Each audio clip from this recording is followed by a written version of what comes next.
bidang yang dibahas di jurusan IPA Biologi, baik itu tentang hayati, tentang nabati, dan seterusnya.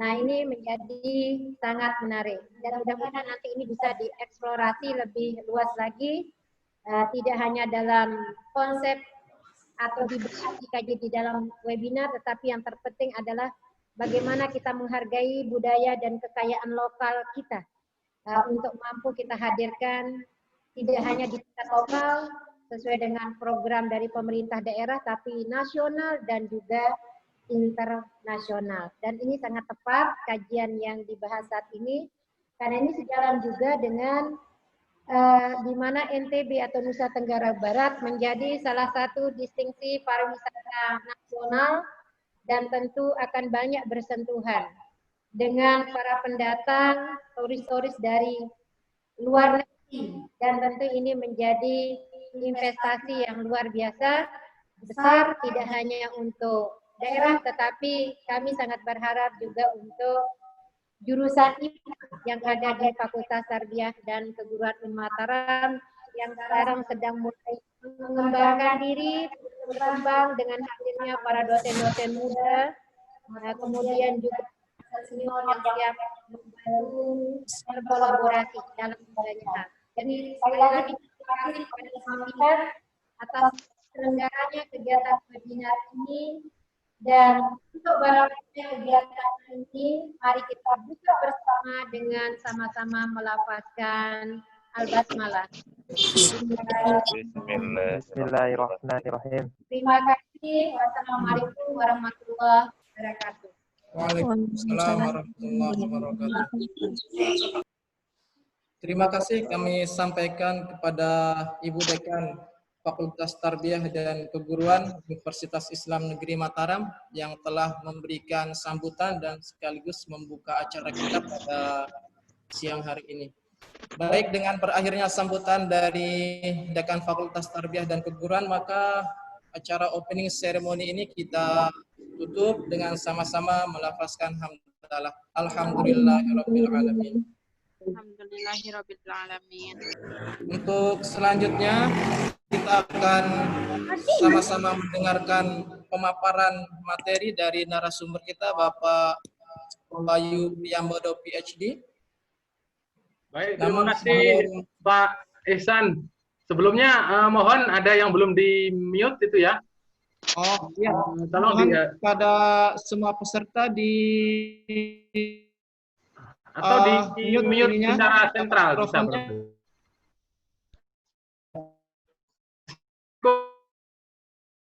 Yang saya hormati Ibu Dekan, Ibu Hajah Lubna, Bapak Kepala Program Studi, dan juga Bapak Panitia, serta seluruh peserta webinar dimanapun berada di ruang-ruang virtual. Alhamdulillah emang ada sisi positifnya ya dalam suasana pandemi seperti ini. Ternyata kita masih bisa bertemu walaupun tidak bertatap muka, tapi yang jelas pesan-pesan yang akan kita sampaikan itu bisa sampai. Jadi izinkan yang pertama saya tentunya akan berbagi pengetahuan dan pengalaman ya di bidang lobster. Pada siang hari ini mengambil judul lobster apa adanya dan ada apanya, lebih begitu.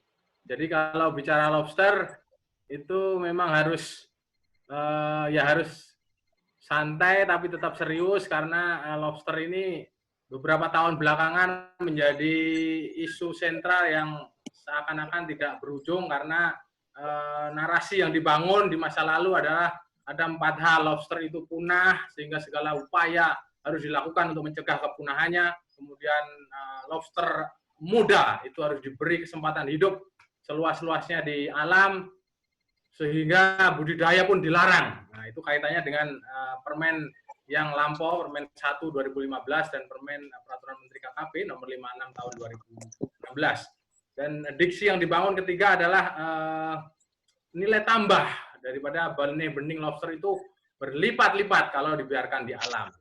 Nah, seolah-olah semuanya hidup semua, padahal tidak seperti itu. Nanti saya akan sampaikan fakta-fakta itu Ya tentunya fakta itu ada yang manis, fakta itu ada yang pahit. Jadi para peserta sekalian yang saya hormati bisa menilai dari apa yang saya paparkan. Dan diksi yang keempat yang dibangun adalah budidaya itu ruwet. Ya, itu budidaya ruwet, dan makanya di masa yang lampau sering kita lihat, sering kita dengar, serahkan saja ke alam, serahkan saja Tuhan yang pelihara. Itu diksi-diksi yang dibangun sehingga sampai sekarang pun setelah permen itu kita rubah, masih banyak teman-teman yang awam itu mempercayai 4 hal tadi itu, ada prank ya istilahnya. Oke, lanjut saja. Jadi outline presentasi saya pada siang hari ini ada 2 hal seperti itu, bisa dibaca barangkali supaya mempercepat. Yang pertama, ya untuk event internasionalnya, Lobster itu ada event tahunan tiap 3 tahun. Jadi dewa-dewa lobster seluruh dunia, peneliti lobster seluruh dunia, itu berkumpul di namanya International Conference and Workshop on Lobster Biology and Management. Seharusnya pertemuan tahun ini adalah pertemuan yang ke-12, itu dilaksanakan di Perth, di Australia Barat, pada bulan ini sebenarnya, tapi karena ada pandemi makanya mundur. Jadi ini pertemuan tiap 3 tahun dan sudah berumur 3 kali 12, berumur 36 tahun. Ada 20 setidaknya cabang keilmuan yang dibicarakan dalam pertemuan itu, dan ada juga Industry Day. Jadi teman-teman dari industri lobster seluruh dunia berkumpul membahas isu-isu. Nah, teman-teman kalau berminat ini untuk hadir juga masih terbuka untuk bicara di forum itu. Abstraknya terbuka sampai Januari tahun 2021. Nah, lanjut. Sebagai pendahuluan, tentu ada keberlanjutan diksi lama atau paradigma lama itu. Keberlanjutan itu adalah versus atau musuh daripada ekonomi. Sementara itu sebenarnya keberlanjutan itu adalah bisa jadi kru sistem atau temennya ekonomi. Ya, yang pertama tadi direpresentasikan oleh peraturan yang lama, jadi semua dilarang, ini dilarang, itu dilarang, semua dilarang tanpa memberi solusi. Sementara yang sustainability kru sistemnya ekonomi itu terrefleksi dalam peraturan menteri yang baru. Jadi ada tata kelola lobster, kepiting, dan rajungan. Kalau lebih jauh tentang lobster ini, kenapa sih yang membedakan dengan budidaya yang lain? Ya, yang pertama adalah budidaya lobster itu tidak semata-mata budidaya protein semata, seperti budidaya ikan nila, budidaya ikan lele, dan bukan juga semata-mata memberi makan orang lapar, tapi lebih pada persepsi bahwa ini adalah budidaya dolar, budidaya yang kebanggaan, budidaya harga diri. Dan jangan salah, ini adalah budidaya lobster itu dikendalikan atau driven by Chinese tradition. Jadi pangsa pasarnya itu ke Cina, di Cina. Dan very successful poverty alleviation. Ya betul, sukses memberantas kemiskinan. Tapi seperti apa budidaya yang bagus? Ya, yang sukses itu yang sudah dicontohkan oleh Vietnam itu. Kalau kita nanti kita lihat apakah sudah sejauh itu. Nah, dari semua keheningan itu, dari akhirnya di akhir tahun lalu itu ada video viral yang mengungkap bahwa menangkap benih dilarang, budidaya dilarang, tapi kenyataannya ternyata benih-benih itu diekspor ke Vietnam. Nah, waktu itu Profesor Effendi Ghazali membuat video viral laporan dari Kamran di Natrang, dan ya kemudian saya juga waktu itu akhir tahun lalu. Dan ya sebenarnya kalau bicara lobster itu tidak lebih tepat kalau beliau ini juga kita undang, karena sebenarnya yang ahli lobster itu ternyata Profesor Effendi Ghazali. Kalau saya itu ahli komunikasi publik, jadi kami sudah berbagi peran. Dan ya sejak saat itu kami juga mencoba membuat mini hatchery di workshop di dekat rumah beliau. Dan sejauh ini beberapa kali pemijahan, dan ya terakhir bertahan sampai 22 hari saja untuk benihnya. Lanjut. Nah, ini diksi yang pertama tadi yang dibangun. Benarkah lobster itu terancam punah? Yang menentukan punah tidaknya suatu spesies itu namanya lembaganya IUCN, International Union Conservation of Nature. Nah, IUCN itu tidak memasukkan lobster ini dalam red list, bahkan dia masih hanya memasukkan di list concern, artinya risiko rendah untuk punah. Ya, jadi kalau ada anggapan bahwa lobster itu punah itu ya itu perlu dipertanyakan yang membuat pernyataan itu. Kemudian untuk CITES-nya, perdagangannya juga not listed, tidak masuk daftar dalam Appendix 2. Nah, untuk itu ya ini semuanya prank semua ini, lobster terancam punah segala macam itu. Karena apa? Kita tidak sedang berbicara anakan gajah atau anakan badak bercula satu yang beranaknya itu satu jumlahnya dan sekian tahun sekali. Tapi lobster itu satu lobster bisa beranak sampai 4 juta ekor ini untuk lobster mutiara ya yang berukuran 3 kilo. Nah, untuk itu di seluruh negara masih lobster itu masih diperdagangkan dengan bebas walaupun ada pengaturan musim ini tidak boleh, musim itu tidak boleh, tapi jelas itu tidak dilarang gitu ya. Punah itu tidak masih jauh. Ya. Yang menyebabkan kepunahan apa? Ini loh yang menyebabkan kepunahan itu kalau nelayan tetap menangkap induknya. Ini telur lobster ini. Telur lobster bertelur pun ditangkap. Kemudian untuk mengelabui petugas, untuk supaya dia tetap bisa terkirim keluar pulau, telur-telur tadi kerok. Itu yang menyebabkan kepunahan lebih cepat. Kalau menangkap benihnya itu tidak. Karena benih yang bisa ditangkap itu ada nanti terminologi sing dan source. Nanti kita jelaskan ya. Oke, nah ini pola sebaran BBL. Kalau kita bicara BBL adalah benih-bening lobster. Nah, seperti ini. Ini disebut BBL. Kalau dulu mungkin BL aja ya, benih lobster. Sekarang ada benih-bening lobster. Nah, pola sebarannya di alam itu ada yang berpola source, pola sing atau lenyap. Nah, yang berpola source atau non-sing ini, itu BBL-nya melimpah dalam kepadatan rendah, tapi di area yang sangat-sangat luas. Dan ini sumber korelasi rekrutmen lobster dewasa. Dan tingkat sintasanya 1 ekor survive dari 1000. Ya. Kemelimpahannya rendah, tapi areanya luas. Nah, sebaliknya yang pola yang sing, itu pola kemelimpahan BBL-nya tinggi dalam area-area tertentu, seperti di selatan Lombok ini. Tengah Indonesia. Di WPP, wilayah pengelolaan perikanan. Kemudian ini tidak ada korelasi kuat antara jumlah dewasa dan BBL-nya. Ya, karena melimpahnya tinggi, otomatis dia kematiannya tinggi juga karena tingkat sintasannya hanya 1 ekor yang survive dari 10.000. Nah, ini. Dan ini benih-benih yang nomor 2 itu yang di sing itu bisa ditangkap. Dan yang nomor 1 yang di non sing atau source itu nggak bisa ditangkap. Nah, ini fase perkembangannya seperti ini. Ya, untuk jenis ornatus itu bahkan 150 hari baru menjadi yang bening. Kemudian ini secara penyebaran secara dispersal yang di yang di regional kita ini ya, dan di Filipina, kemudian Papua New Guinea, kemudian Samudra India, dan di Australia bagian utara. Ini tentunya ada lokal breeder yang ada di seluruh tanah air ini, tapi yang sudah terkonfirmasi secara akademik adalah seperti ini. Jadi bisa kita lanjut di sini. Penyebaran larvanya di lobster spawning ground di utara Australia, di Selat Torres, dia kemudian menetas dan terbawa arus.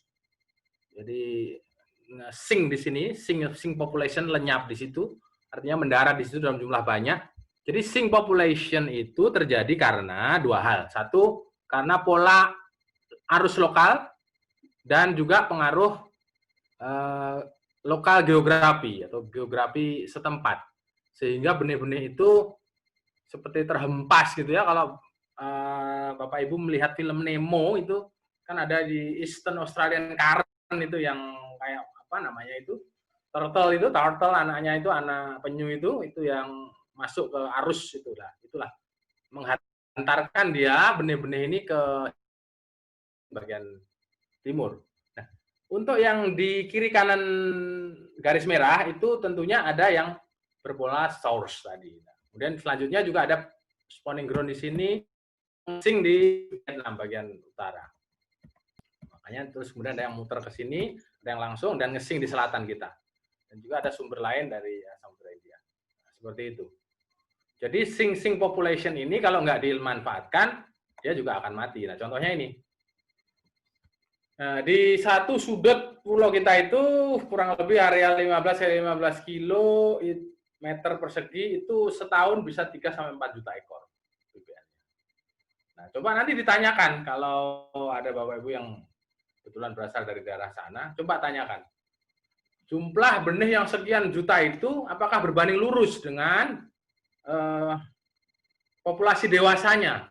Nah, tentu tidak. Jadi karena itu tadi hanya satu selamat dari 10.000. Ya, itu bisa jadi karena predator, karena secara alami dia rebutan makanan karena mengumpul dalam kepadatan tinggi sehingga daya dukung lingkungan juga sangat terbatas. Dia rebutan makan, kompetisi pakan, kompetisi habitat, nah, seperti itu. Nah, akhirnya disebutlah sing population atau yang populasi yang lenyap. Nah, kalau ini diambil dan dikelola BPL ini untuk budidaya, nah, tentu ini akan membawa manfaat yang lebih besar pada ekonomi. Nah, secara ilustrasi seperti ini aja. Ada 10.000 benih mendekat ke pantai di area sing, kemudian opsi 1 kalau dilarang nangkep ya hanya 1 yang hidup sampai dewasa setiap 10.000-nya. Opsi 2, nelayan bolehkan menangkap, BPL dibudidayakan dengan SR 70%, dari 10.000 itu hidup 7.000. Nah, gimana kalau mengembalikan hutang ke alam tadi? Nah, dari 10.000 tadi di restocking 2%. Jadi yang tadinya hanya 1 tiba-tiba menjadi 2% menjadi 200. Nah, itu malah justru stock enhancement ya, bisa memperkaya stok di alam. Kurang lebih seperti itu, sebenarnya sederhana konsepnya. Hanya menjadi rame karena ya itu tadi nelayan nangkap BL, akhirnya BBL-nya itu diekspor. Itu nanti kenapa saya akan jelaskan. Negeri kita ini dengan banyaknya apa ya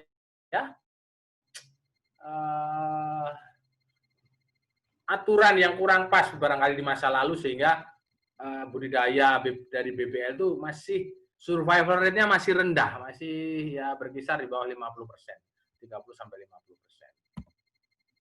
Oke, secara ilustrasi seperti ini, revolusi perikanan budidaya, kalau kita biarkan saja induk itu menetas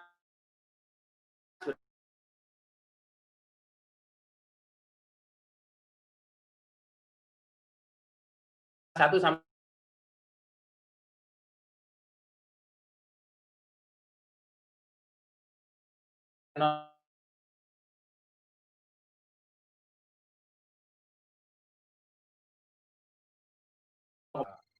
yang baik itu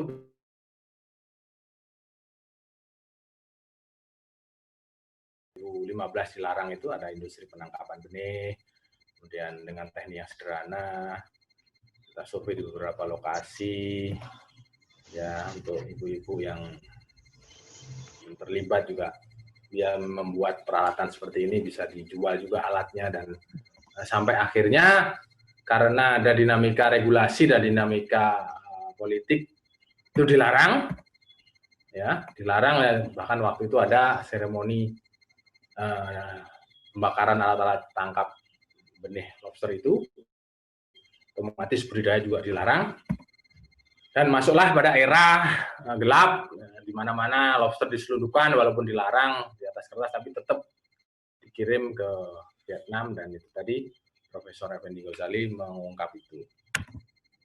Ya, selanjutnya faktor penentu peluang sukses investasi dan bisnis budidaya lobster di Indonesia. Yang pertama tentunya ilmu pengetahuan dan teknologi yang berujung pada peningkatan keterampilan. Yang berikutnya adalah efisiensi produksi. Selama produksi ini nggak efisien, masih kalah dengan produksi sejenis dari tetangga kita, tentu kita tidak akan sukses untuk berinvestasi. Karena begini, untuk lobster ini, ya yang ketiga pasar. Pasar di Vietnam itu tinggal dilempar di negara sebelah. Jadi gambarannya, biaya produksi 1 kilo lobster itu masih sama saja, sama dengan Vietnam biayanya, itu kita masih kalah, karena mereka lebih dekat ke pasar. Nah, kemudian faktor penentu yang berikutnya adalah dinamika politik, ekonomi, dan kebijakan pemerintah. Nah, ini sebenarnya 4 faktor ini, ekonom Peru itu pernah bersabda bahwa kecenderungan negara berkembang seperti Indonesia itu tidak mampu merubah potensi menjadi aset, kemudian tidak mampu merubahnya menjadi kapital.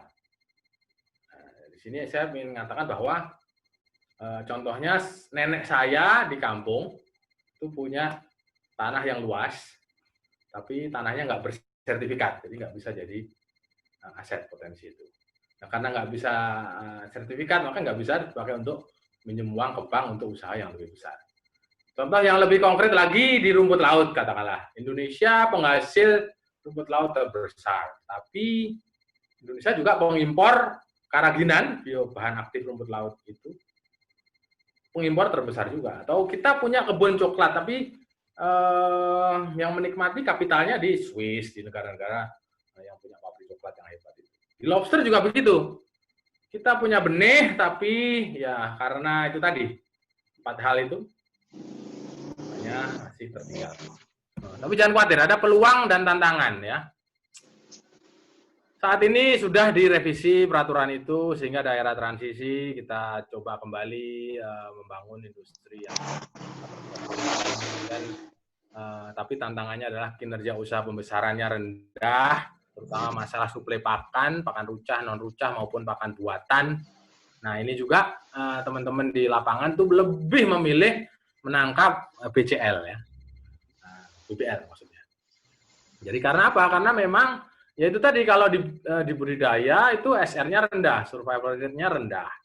Kemudian belum ngasih makan tiap hari, cost-nya tinggi. Jadi untuk memproduksi 1 kg lobster itu feeding conversion ratio-nya atau rasio pakan yang harus kita berikan itu 20 kilo paling enggak. Untuk mencapai untuk memproduksi 1 kilo lobster perlu 20 kilo pakan. 16 sampai 25 sebenarnya range-nya. Nah, itu juga menjadi kendala tersendiri. Kemudian ya jelas kita masih kalah efisien dengan produsen tetangga. Nanti kenapa saya akan jelaskan di slide berikutnya. Oke, status budidaya lobster di Indonesia. Jadi ini intinya ya itu tadi dinamika regulasi dan sosial ekonomi juga berhubungan dengan kebijakan pemerintah. Jadi di orde yang kemarin itu semua dilarang, tapi benihnya diekspor secara gelap. Dan dulu ketika memulai budidaya ini, pertanyaan besarnya adalah benihnya ada di mana. Nah, ternyata benih itu ada di banyak lokasi. Sing population di selatan Jawa itu juga cukup banyak, dan juga di sebelah barat Sumatera. Nah, kemudian berganti rezim, direview aturannya, budidaya diperbolehkan kembali, ekspor benih terbatas dengan ketentuan-ketentuan yang ketat begitu, dan juga restocking. Kalau kita tarik garis ke belakang, itu dengan Australian Center International for Agricultural Research, itu kita sudah mendapat direkomendasi untuk ya terutama memang praktek-praktek pembesaran, kemudian pakan, itu yang harus diedukasi atau diimprove ya, dan juga nutrisi terutama untuk pakan pembesaran dan pendedaran. Pendedaran itu benih bening ke 10 atau 20 gram. Itu yang perlu ditingkatkan. Nah, gelas baliknya. Kita pernah punya industri seperti itu, ada industri pendedaran juga dari bening ke ukuran jari seperti ini, walaupun dengan pakan yang masih sangat terbatas, tapi Ya, teman-teman di Lombok sana, di Lombok Timur, sudah berhasil memproduksi lobster ukuran pasar.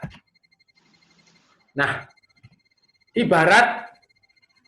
kita ibaratkan Jepang itu ya, yang sudah dibombardir waktu itu bom atom, kemudian kaisarnya waktu itu pengen membangun kembali Jepang itu, pertanyaan besarnya adalah masih berapa guru yang tersisa.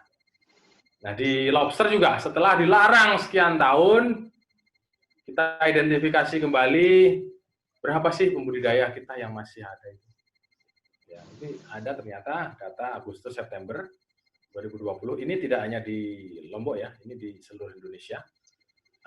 Kurang lebih tidak lebih dari 2.000 pembudidaya, dan petak karambanya itu hanya tidak lebih dari 8.000. Ya, itu artinya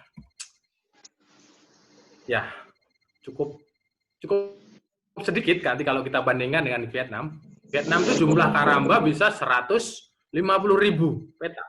Ya, kita hanya 8.000. Itu agak berat memang untuk kita bisa menyamai atau mengejar ketinggalan itu. Ya, dan tetapi ya KKP dalam hal ini telah menyusun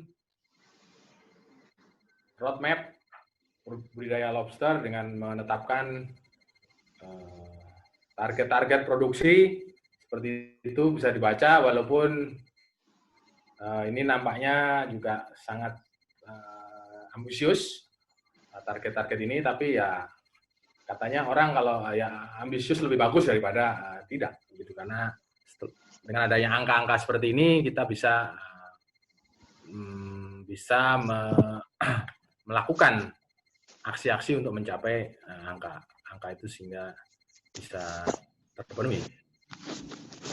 Ya, untuk pendaftaran pembudidaya lobster itu bisa melalui call center WhatsApp, namanya WhatsApp WA Gateway. Ini siapapun boleh mendaftar, mengirim, ini ada nomornya, nanti tinggal mengisi di dalamnya, diikuti aja, lalu masuk titik lokasi yang akan dilakukan budidayanya.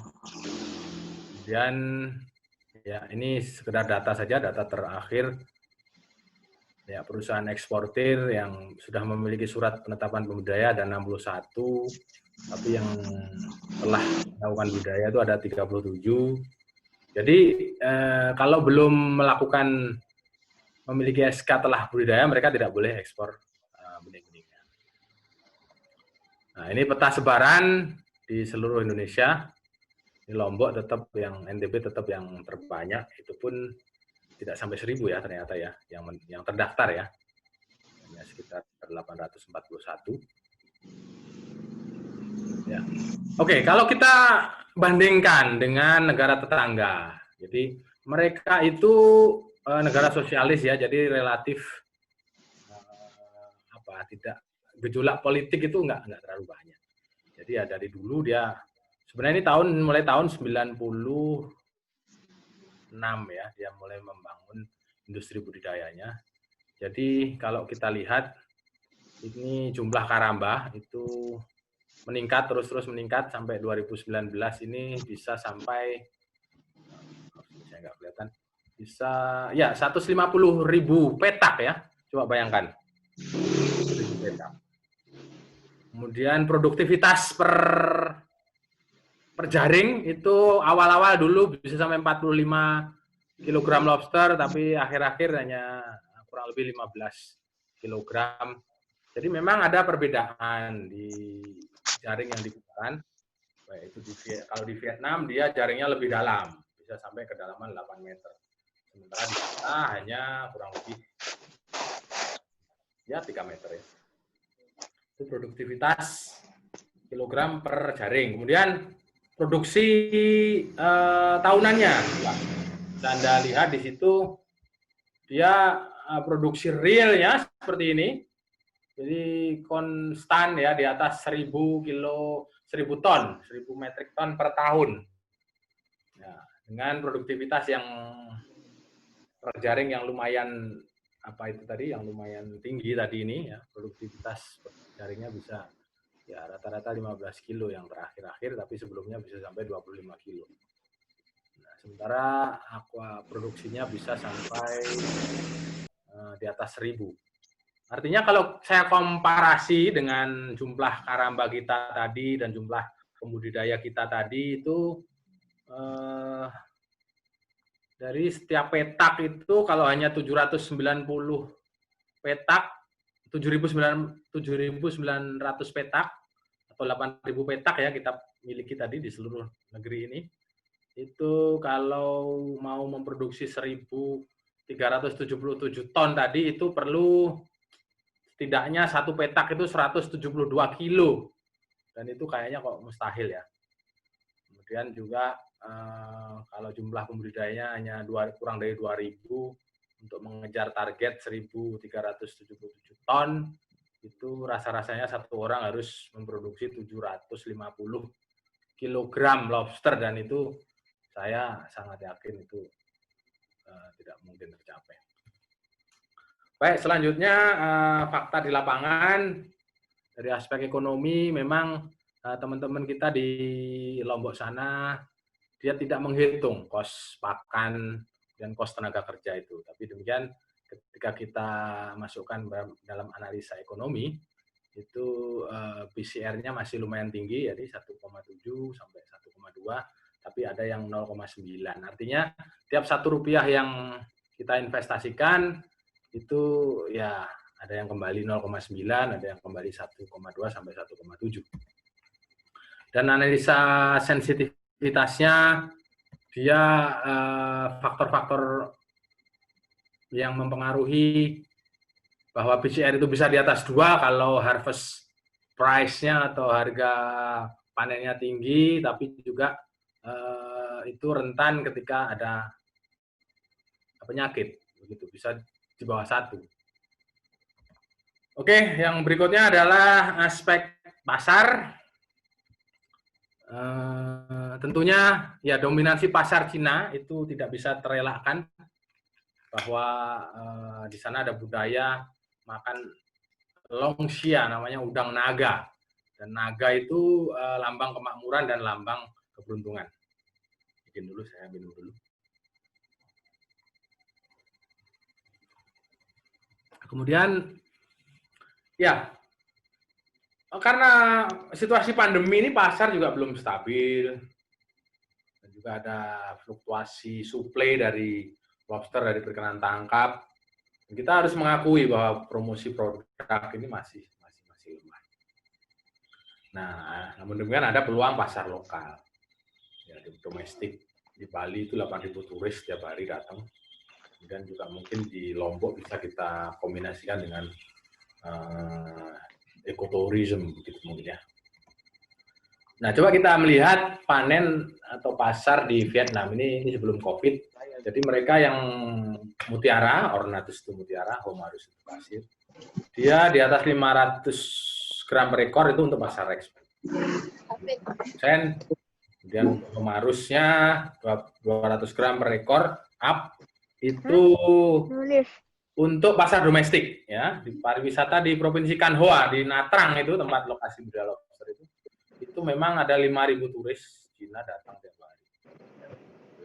Ya, jadi nggak heran kalau pemandangannya seperti ini, ada lobster kaki 5. Ini fluktuasi harga lobster bisa dilihat, ini ya ini sebelum Covid ya, sesaat ini kemudian jatuh, Agustus jatuh, September naik lagi, Oktober ini naik lagi.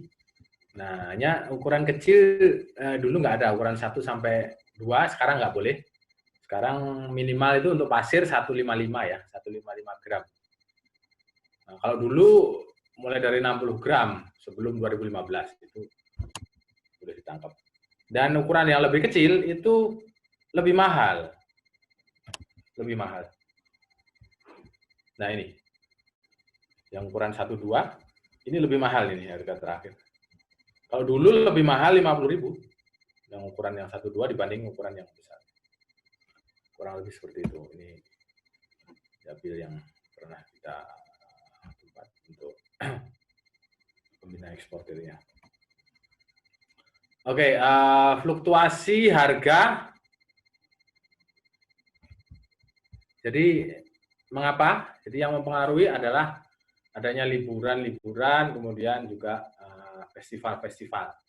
Jelas kalau Januari, Februari itu kuat karena ada ya tahun baru ya, perayaan tahun baru, kemudian juga Imlek, dan Maret tuh harga jatuh.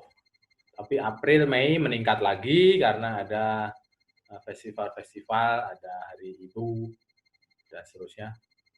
Kemudian untuk, ini ada yang nyoret-nyoret saya ya kayaknya. Kemudian untuk bulan Juni, Juli, Agustus, itu sepi. Karena ada festival hantu. Ya, dan ternyata orang sana itu menghindari ada perayaan pernikahan terutama di bulan 7. Dan kemudian September Oktober naik lagi, tadi kan harga meningkat tadi sampai 400 420. Kemudian bulan November itu berkompetisi dengan suplai dari lobster Meksiko. Jadi permintaan dari Indonesia rendah.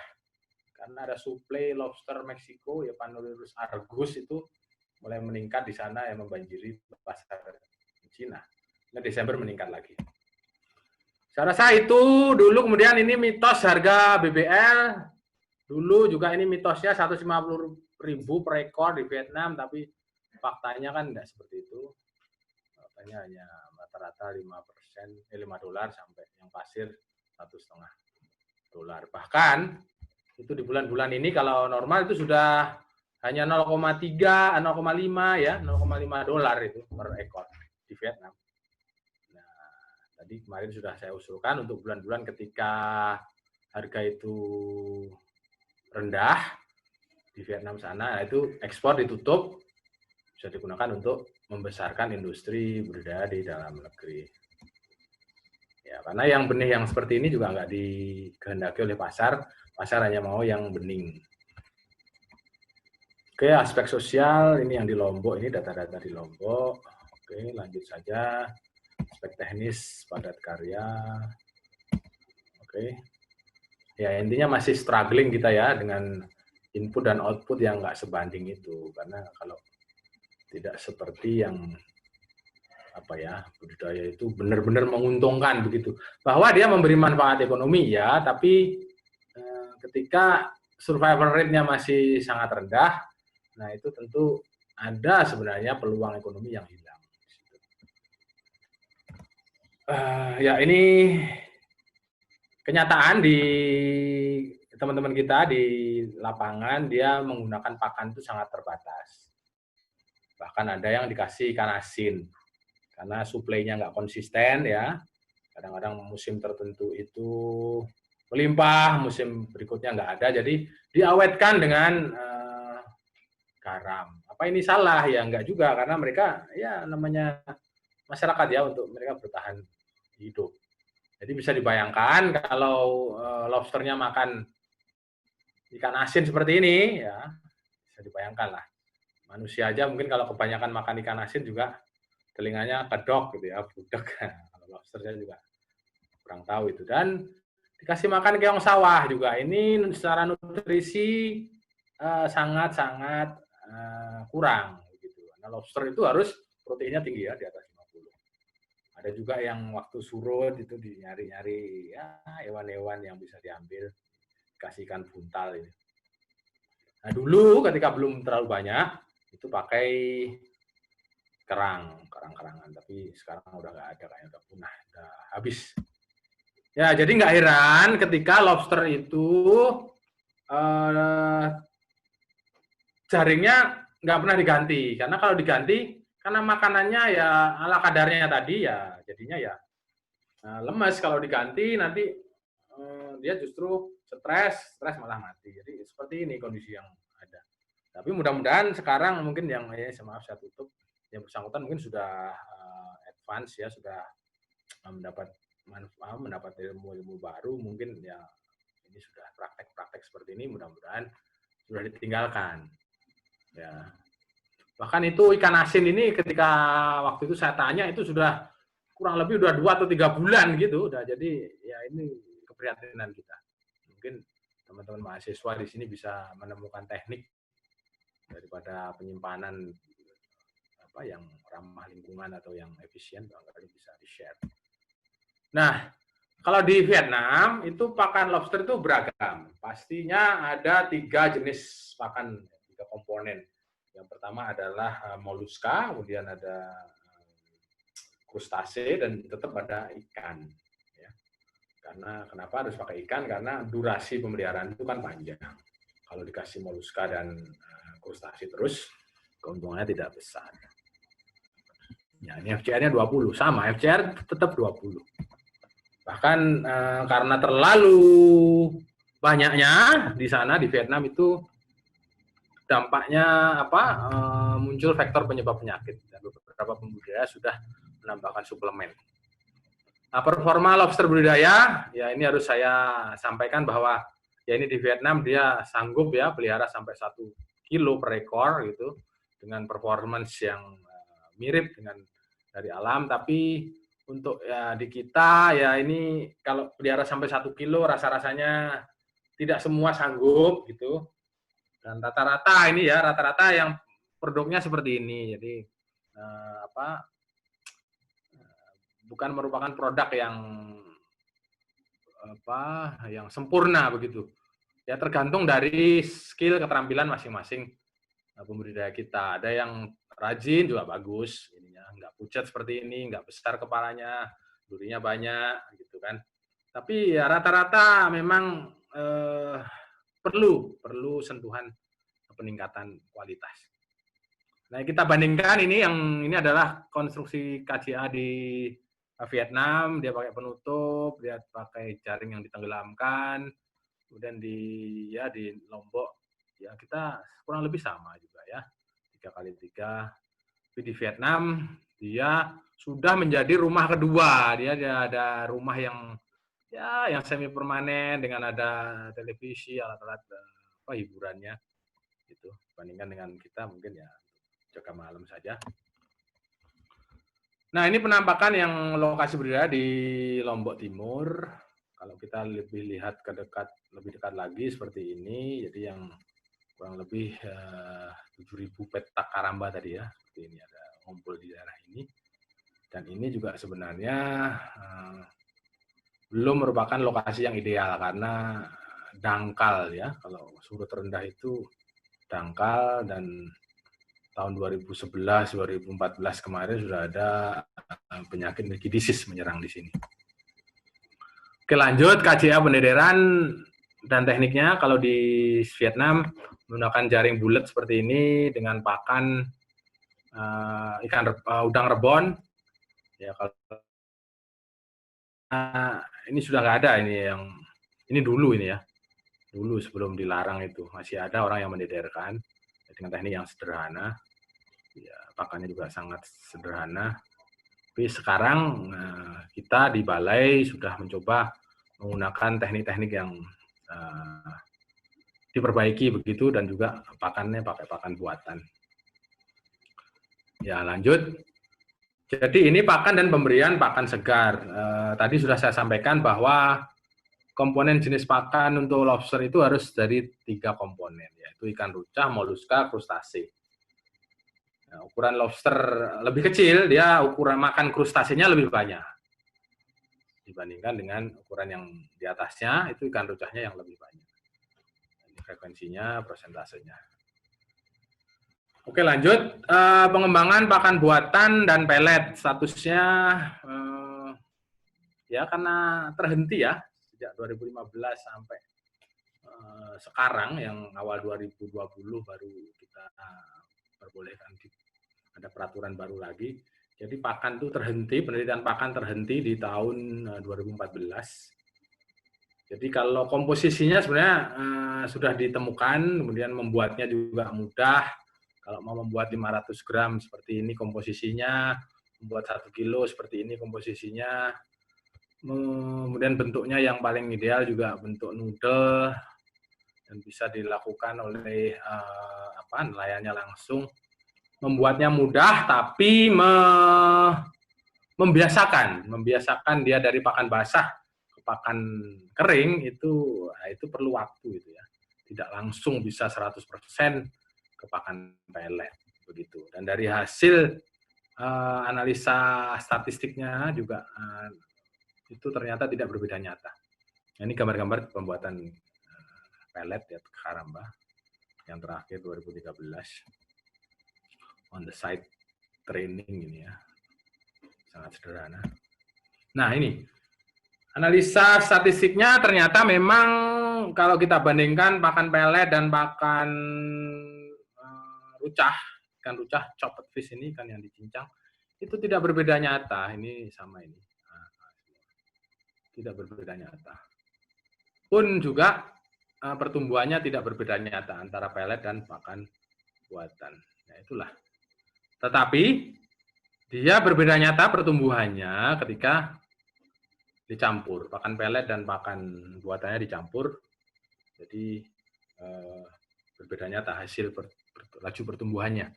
Artinya apa? Artinya ini masih terbuka penelitian-penelitian untuk mengarah pada nutrisi.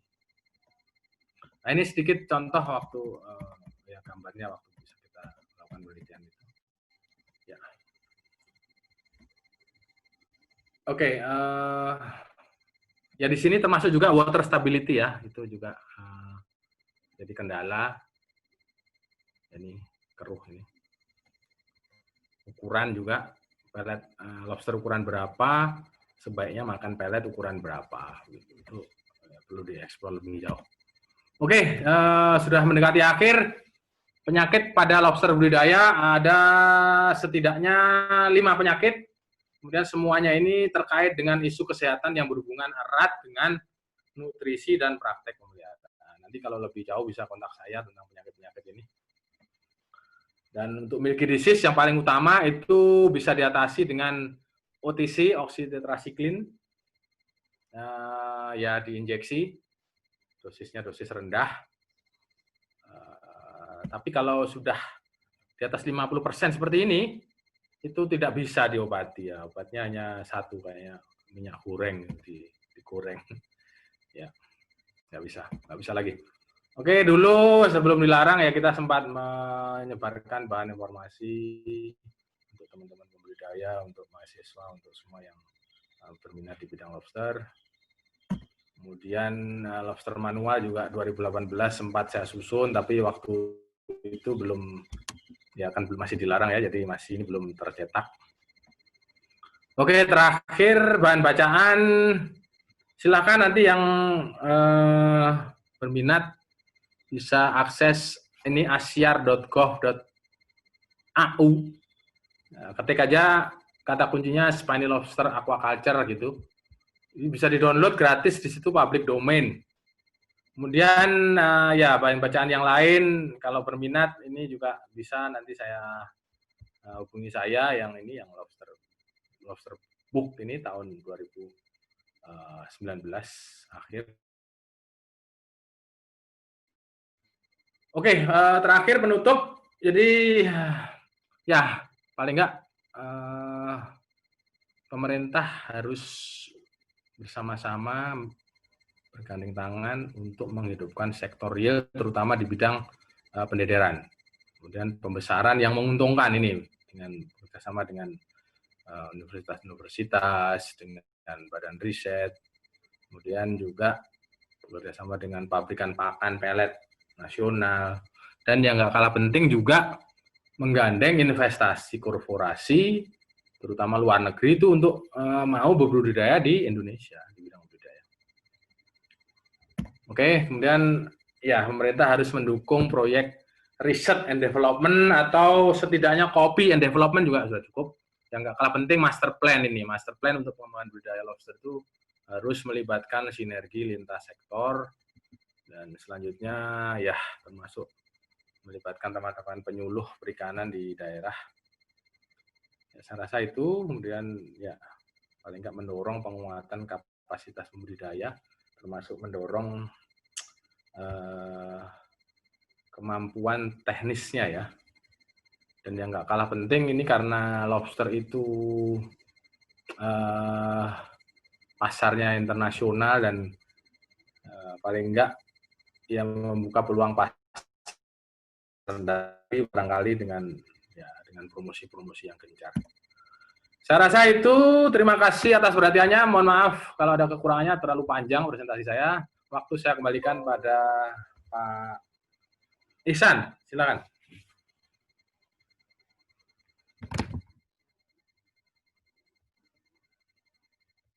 Pak Ihsan.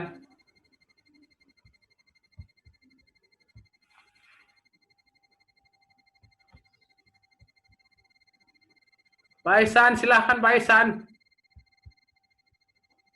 Hilang.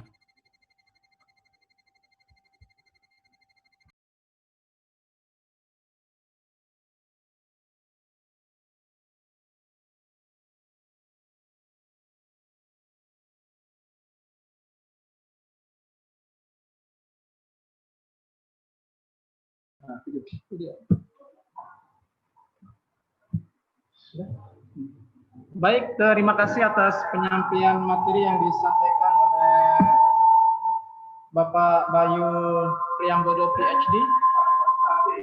Sangat banyak ilmu dan pengetahuan yang sudah disampaikan oleh beliau. Sesi selanjutnya saya mempersilahkan kepada semua peserta, jika ada pertanyaan bisa langsung ditulis di kolom chat atau bisa langsung disampaikan lewat Zoom meeting. Baik, Pak Bayu, ini sudah masuk satu pertanyaan dari peserta. Saya bacakan dari Wahyu Bintang Ilahi dari Universitas Mataram. Assalamualaikum, izin bertanya Pak Bayu, bagaimana cara agar waktu budidaya lobster ini bisa lebih cepat daripada biasanya? Karena dari yang saya lihat, nelayan sekarang lebih senang menjual benih ketimbang membudidaya. Itu pertanyaannya Pak Bayu.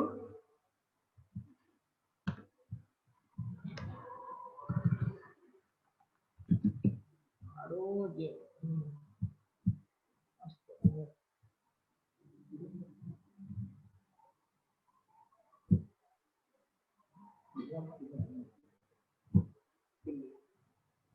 mana bang?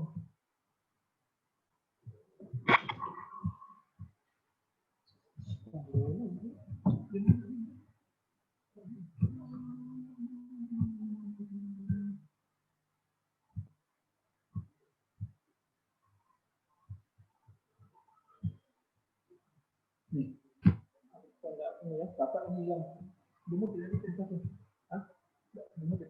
dari mana ininya? Dia pengaturan. Belum dianmut ya? Maaf. Sudah ya. Oh ya. Begini, saya ulangi lagi. Jadi, bagaimana cara agar waktu budidaya lobster lebih cepat daripada waktu biasanya? Begini, ini Mas Wahyu Bintang ya. Jadi itu memang kendala budidaya itu seperti itu. Kendalanya waktu. Ya. Dibandingkan dengan yang menjual benih itu kan udah harian itu uang dapat. Kalau budidaya itu harus dibangun.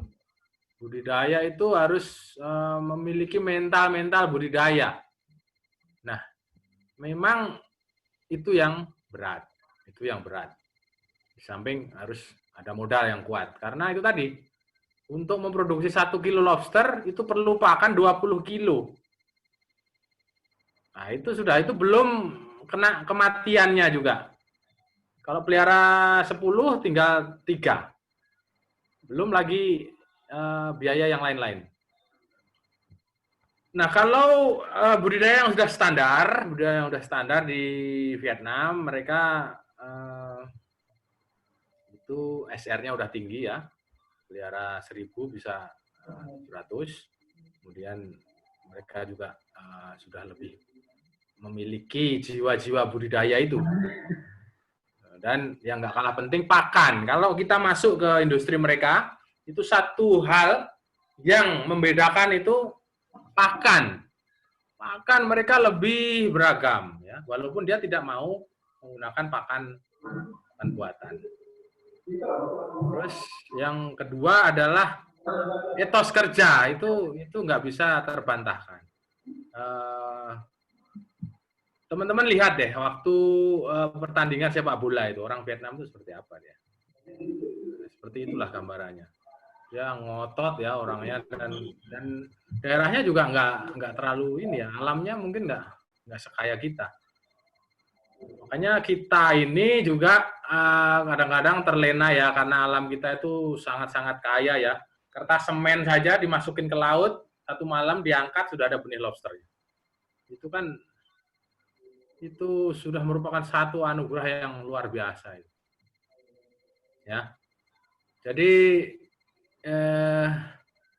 untuk budidaya ini memang harus dibangun mental budidaya. Di samping pakan terutama itu harus dari 3 komponen tadi itu, ada moluska, ada krustase, ada ikan-ikanan. Kalau itu nggak terpenuhi ya tetap lobster yang diproduksi ya gitu-gitu aja. Mungkin pertumbuhannya lambat, kematiannya juga tinggi. Ada juga yang baru-baru ini di Universitas Lampung itu meneliti menggunakan hormon pertumbuhan. Cuman saya lupa ya namanya apa ya, hormon pertumbuhan itu cukup memacu pertumbuhan lobsternya hingga dua kali lipat ya. Cuman saya lupa ya, nanti kalau saya ingat saya kasih tahu. Saya lupa. Saya rasa itu Pak Ihsan. Ya. Baik, terima kasih Pak Bayu. Ini sangat banyak pertanyaan yang masuk di kolom chat. Ya. Dari Malhani, kenapa induk lobster bisa menyebabkan kepunahan? Padahal kan benihnya lobster lebih memungkinkan untuk terjadi kepunahan pada lobster up. Ini mungkin maksud pertanyaannya faktor-faktor yang mempengaruhi kepunahan lobster, Pak Bayu. Yang Malhani. Oh ya, gini. Bukan, kenapa induk lobster bisa menyebabkan kepunahan? Bukan, ini maksudnya tadi itu. Yang menyebabkan kepunahan itu adalah menangkap induknya. Ya. Bukan, jadi kalau mindsetnya harus dirubah. Itu mindset yang lama, menangkap benih punah itu mindset lama. Karena gini, benih yang ditangkap itu adalah benih yang di sink population. Dan benih di sink population, populasi yang lenyap lah istilahnya itu ya, itu benih yang di sink population itu hanya mensupport populasi dewasa 1 ekor dari 10.000 benih bening. Ya, jadi benih-benih yang 10.000 itu hanya hidup 1 ketika dewasa. Ya paham ya sampai di sini. Jadi ketika kita ambil benih-benih 10.000 itu, kita budidaya yang benar, kan kita hutang hanya 1, ya kan? Hutangnya 1 kalau dibiarkan. Kita balikin saja 1. Nah itu alam sudah nggak ada masalah. Tapi masa iya hanya 1 yang dikembalikan? Karena kita kan sudah dikasih 10.000, kita budidaya bisa hidup 7.000. Nah kita kasihnya harusnya minimal 1% dari 10.000 tadi. Nah itu kalau seperti itu nggak punah. Nah yang menyebabkan kepunahan lebih cepat lagi itu ketika menangkap induk-induk itu, induk-induk yang ada telurnya itu tetap ditangkap terus, dikerok ya supaya bisa dijual. Karena aturan kan nggak boleh ada telurnya. Jadi kerok mereka itu saya sendiri yang motret itu, yang gambar tadi itu. Jadi ya itu yang menyebabkan kepunahan. Kalau menangkap benih itu tidak punah karena benih itu tadi 10.000 hanya hidup 1. Nah di benih yang nggak bisa ditangkap itu kan yang lokasi yang source tadi itu 1.000 hidup 1. Itu tapi benihnya nggak bisa ditangkap.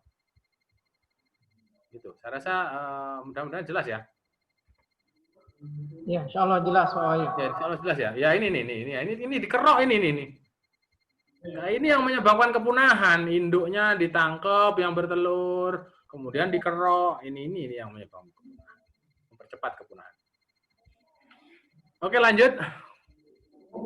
Kita lanjutkan ke ini dari Andi Fajrianti, Pak Bayu. Ya. Mengapa fluktuasi harga lobster yang ukuran kecil itu harganya lebih mahal dibandingkan ukuran yang lebih besar? Oke, ya. Ada dua ini Pak Bayu, satu lagi dari Andi. Ya. Dan bagaimana dengan budidaya lobster air tawar yang ada di Indonesia? Ya. Budidaya lobster air tawar itu pasarnya mungkin terbatas ya. Dia lebih mudah sebenarnya itu karena ketika menetas itu sudah berbentuk lobster. Nah, beda sama lobster ini, beda sama lobster air laut ini. Ya, dan juga pasarnya terbatas itu untuk lobster air tawar itu. Coba ini mungkin tadi agak kurang jelas ya. Jadi begini, saya jelaskan begini, kenapa fluktuasinya tinggi ya.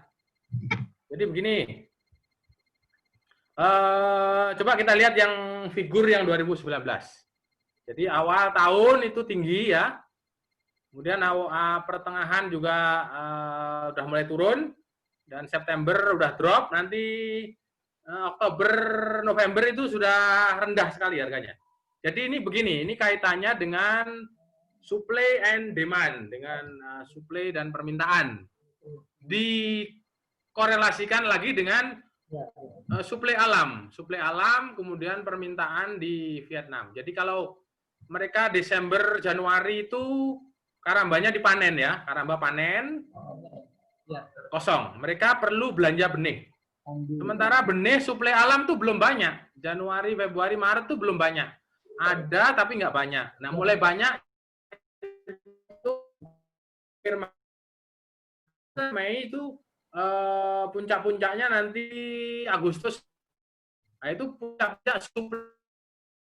Jadi ketika sudah bulan-bulan April, Mei itu mereka kan udah belanja benih ya. Itu karambanya udah penuh. Nah, ketika karamba udah agak jenuh, nggak perlu belanja lagi, tapi suplai ini banjir. Suplai dari alam kan banjir. Agustus, September itu banjir, makanya karena berlaku hukum ekonomi, suplainya meningkat, demandnya kurang, harganya jatuh. Nah, seperti itu. Itu yang menyebabkan fluktuasi.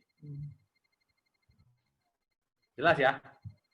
Baik, terima kasih Pak Bayu atas tanggapan yang sudah disampaikan. Ini sepertinya masih ada 3 pertanyaan, Pak. Iya, silakan. Yang dari Evi ini, cara mengatasi keterbelakangan kita dalam budidaya dibandingkan dengan negara-negara tetangga ya seperti Vietnam, Pak.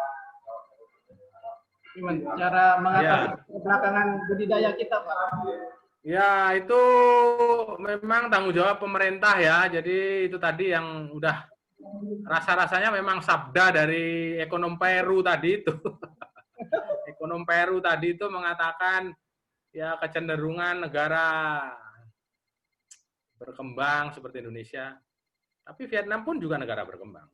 Tapi dia memiliki keunggulan tadi, pasar sama tidak adanya gejolak atau dinamika ekonomi, politik itu dan regulasi. Mereka itu negara sosialis yang kalau pimpinannya ngomong ya udah seterusnya dia turuti, kalau enggak dibedil itu kepalanya itu. Nah, kalau negara kita memang ya itulah kenyataannya. Tapi ya mudah-mudahan dengan apa yang saya sampaikan di sini semua tercerahkan bahwa kita itu terlalu terlena dengan kekayaan sumber daya alam kita sehingga kita ya akhirnya seperti terabaikan bahwa ini sumber daya ini harus dikelola dengan baik dan digunakan untuk membesarkan industri budidaya di dalam negeri. Karena begini, kalau kita itu tadi sudah saya bilang ya, kalau kita budidaya dengan biaya sama saja ya, sama dengan Vietnam itu masih kalah kita itu, masih kalah secara tidak efisien masih. Ya, tapi sebaliknya ketika budidaya kita itu sudah biayanya sudah lebih efisien, itu baru kita memenangkan pertandingan global itu. Jadi juga apa ya, saat ini kita sudah mengacu ke situ, kita buat roadmap budidayanya, sinergi dengan lintas sektoral. Ya rasanya memang perlu waktu, Dek, untuk mengatasi keterbelakangan kita ini. Ya, perlu waktu. Begitu Pak Ilham, Pak Ihsan. Baik, mudah-mudahan bisa dipahami oleh penanya. Ini selanjutnya pertanyaan tentang penyakit Pak Bayu. Ya. Red body disease, faktor yang menyebabkan terjadinya penyakit tersebut, apakah ini murni karena faktor lingkungan atau ada faktor lain yang mempengaruhinya? Ya, red body disease, sebentar ya.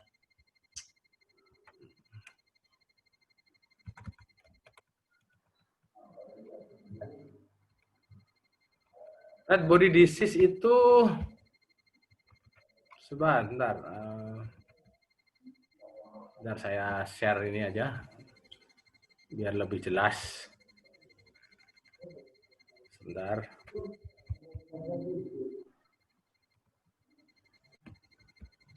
Oh.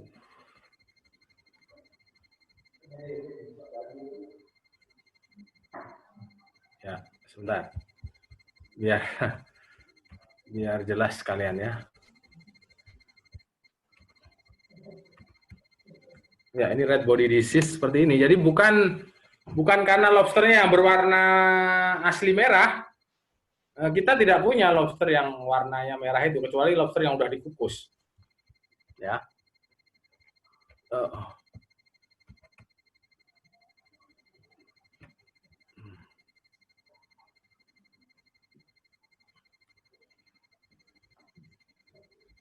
Ya. Dia nyerangnya Februari sampai Agustus, berdampak pada semua stadia, tapi stadia awal itu yang lebih terinfeksi, mortalitinya cukup tinggi. Ya. Ini Vibrio ya, ternyata ya. Vibrio yang menyebabkan itu. Ciri-cirinya mungkin bisa disampaikan Pak Bayu. Kelihatan nggak? Ini kelihatan ya? Ya, kelihatan ya. Ya, ciri-cirinya tentunya merah ini, kemerahan. Ini kan kemerahan ini. Kalau yang sehat itu seperti ini yang sehat. Ini lobster mutiara ini sehat. Ya, kemerahan seperti ini, kemudian seluruh sekujur bodinya itu berwarna merah. Ya, ini. Ini pencegahannya kalau treatmentnya pakai ini doxycycline, antibiotik gitu ya. Ya, pencegahannya mengambil kembali sisa-sisa pakan itu di bawah jaring itu, kemudian mengurangi kepadatannya, kemudian meyakinkan bahwa pergantian air itu lancar begitu. Ya, kemudian ya mengurangi ini handling yang kasar. Ya, saya rasa cukup jelas. Ya, baik. Terima kasih atas jawabannya Pak Bayu. Yang selanjutnya ini dari Megawati. Nah, ini terkait ekspor. Apa ini? Ekspor lobster. Benar. Mana ya? Yang ingin saya tanyakan, apakah impor benih lobster ini sangat perlu, Pak? Ekspor mungkin maksudnya ini, Pak Bayu. Oh, ekspor. Nah, ekspor ya. Ekspor benih lobster ini sangat perlu atau sangat mendesak? Ya, begini. Ya. Nah, begini. Memang pemerintah akhirnya memutuskan keran ekspor itu juga dengan berbagai pertimbangan, konsultasi publik yang berkali-kali, konsultasi dengan ahli. Jadi kalau Anda lihat nanti di buku saya itu buku terbit tahun 2019, tapi dibikin tahun 2016. Itu di situ memang saya menyarankan untuk tidak ekspor. Itu kenapa? Karena jumlah benih yang kami tahu waktu itu hanya 100 juta ekor saja per tahun. Nah, ternyata belakangan ada penelitian dari Badan Riset Kelautan Perikanan itu jumlah benih kita, karena waktu itu saya surveinya hanya di selatan Jawa. Jumlah benih kita itu ternyata 850 miliar ekor. Sementara kebutuhan Vietnam itu hanya 70-80 juta ekor per tahun. Jadi kalau 850 juta diambil 70 juta, maaf 850 miliar loh, bukan juta ya. 850 miliar itu penelitian di RSCM dan hanya diambil 70 juta untuk ekspor. Itu kan sangat-sangat kecil. Itu satu. Yang kedua, jumlah karamba. Jumlah karamba kita tadi 8.000 ekor, 8.000 petak ya. 7.900 sekian. Itu dia karamba itu hanya muat 200 ekor per petak. 200 ekor kali 8.000. Itu hanya 1.600.000 ekor saja. Sudah penuh sebenarnya itu. Nah, produksi harian dari seluruh WPP NRI, WPP wilayah pengelolaan perikanan Indonesia yang ada sink population-nya, itu satu hari bisa 500 sampai 1,5 juta ekor per hari. Nah, artinya ya kita ambil peluang ini walaupun ekspor ini tidak seterusnya. Tadi kemarin Pak Menteri sudah menyampaikan bahwa ini ada batas waktunya sambil memperbaiki industri budidaya di dalam negeri. Kita buka peluang ekspor benih untuk ujung-ujungnya untuk nelayan juga. Saya rasa itu. Jadi kalau ditanya perlu atau tidak, ya ini masa pandemi juga itu bagus untuk daripada nelayan-nelayan. Ekonomi masyarakat. Saya rasa itu Pak Ihsan, ya. Baik, terima kasih atas. Jadi Pak, barangkali bisa dianu aja kalau yang belum. Masih banyak ya? Iya, sepertinya tinggal. Masih banyak Pak. Satu lagi barangkali, yang paling ini barangkali, silakan. Akan kami pilih Pak Bayu pertanyaan. Ya, bisa dikirim ke saya, nanti saya balas lewat email. Satu lagi, silakan. Bagi peserta yang belum sempat dijawab langsung akan dijawab secara tertulis oleh narasumber. Ya, nanti panitia kasih saya lewat email ya, biar. Ya. Nah. Kami pilihkan pertanyaan dari ini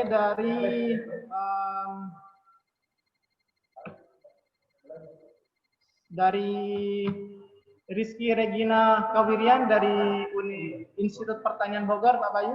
Ya. Seperti yang telah dijelaskan tadi bahwa SR lobster dalam proses budidaya sangat rendah. Pertanyaannya, pada fase kehidupan lobster mana yang menjadi permasalahan terbesar dalam budidaya lobster di Indonesia? Dan apakah sudah ada formula khusus yang sudah terkait pakan alami? Ya. Oke, jadi gini Mas Rizky.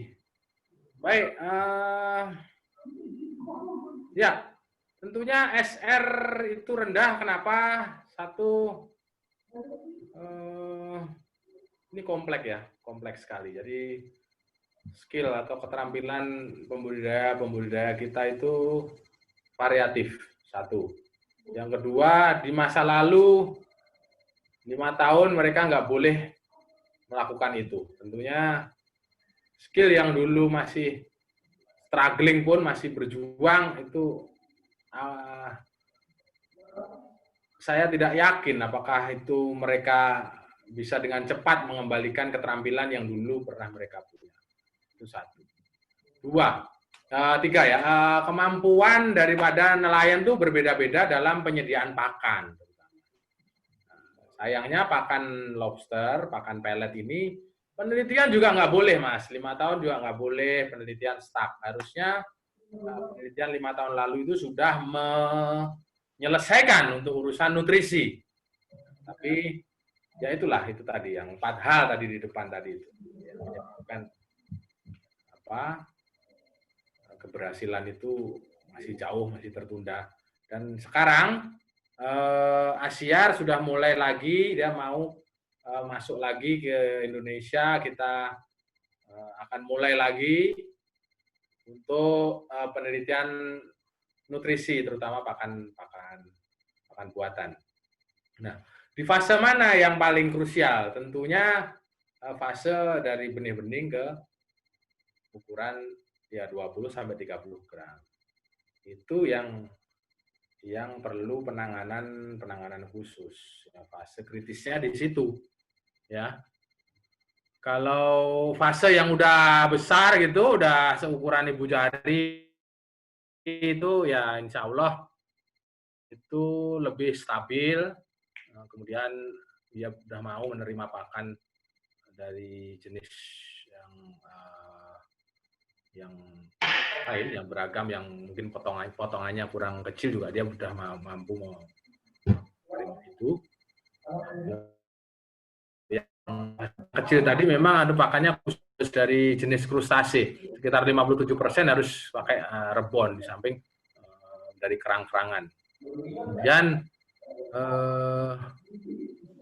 BBL yang masih bening lebih ekonomis dibanding yang sudah berwarna. Nah ini kan pasar, ya. Ini pasar yang menghendaki itu kaitannya dengan transportasi. Jadi bukannya tidak laku ya yang sudah kuning tadi maupun yang sudah hitam, tapi itu ada beda sekitar 2.000 sampai 4.000 rupiah jatuhnya kalau lagi normal, atau 2.000 rupiah minimal bedanya, yang bening, yang kuning, kemudian yang hitam. Jadi ini kaitannya dengan transportasi. Kalau dulu awal-awal dulu itu semua diterima dengan harga yang sama, tapi ternyata ketika sampai di Vietnam itu memang pada saat sampai itu tidak ada masalah, tapi masalah itu muncul ketika 1 minggu sampai 2 minggu benih-benih yang non bening tadi di lingkungan budidaya itu mulai masalah. Sementara kalau beningnya tidak masalah. Nah, makanya untuk benih-bening itu lebih diminati karena terbukti dia tidak memberikan masalah di kemudian hari setelah masuk di lingkungan budidaya. Saya rasa itu Pak Ihsan. Terima kasih. Kurang lebihnya. Atas penjelasan yang sangat luar biasa dari Pak Bayu. Mudah-mudahan bisa memperjelas hal-hal yang mungkin masih belum jelas tentang pengetahuan lobster baik di mahasiswa maupun di kalangan akademisi yang lain. Baik, sekali lagi tidak semua pertanyaan bisa kami bahas di forum ini, tapi nanti pertanyaan-pertanyaan yang masuk akan kami sampaikan ke narasumber dan insya Allah akan dijawab secara tertulis oleh narasumber. Baik, para peserta webinar nasional dengan tema eksplorasi keunggulan lokal lobster dari Lombok untuk dunia. Satu kesimpulan yang bisa saya sampaikan sebagai moderator bahwa kita memiliki keunggulan lokal yang sangat luar biasa. Namun keunggulan lokal tersebut harus dikelola dengan baik supaya bisa memberikan manfaat yang luas kepada masyarakat.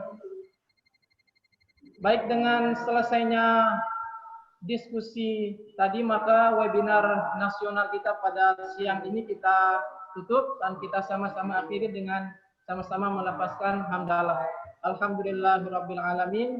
Terima kasih kami ucapkan kepada semua peserta yang sudah berkenan hadir dan berpartisipasi pada webinar ini, dan kepada narasumber kita yang luar biasa Pak Bayu Priambodo PhD, kami ucapkan terima kasih yang setinggi-tingginya. Kami berikan aplaus, kita berikan aplaus kepada narasumber kita.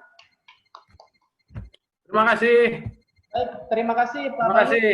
Saya undur diri. Terima kasih semuanya. Salam sehat. Jaga kesehatan. Assalamualaikum warahmatullahi wabarakatuh. Waalaikumsalam warahmatullahi wabarakatuh.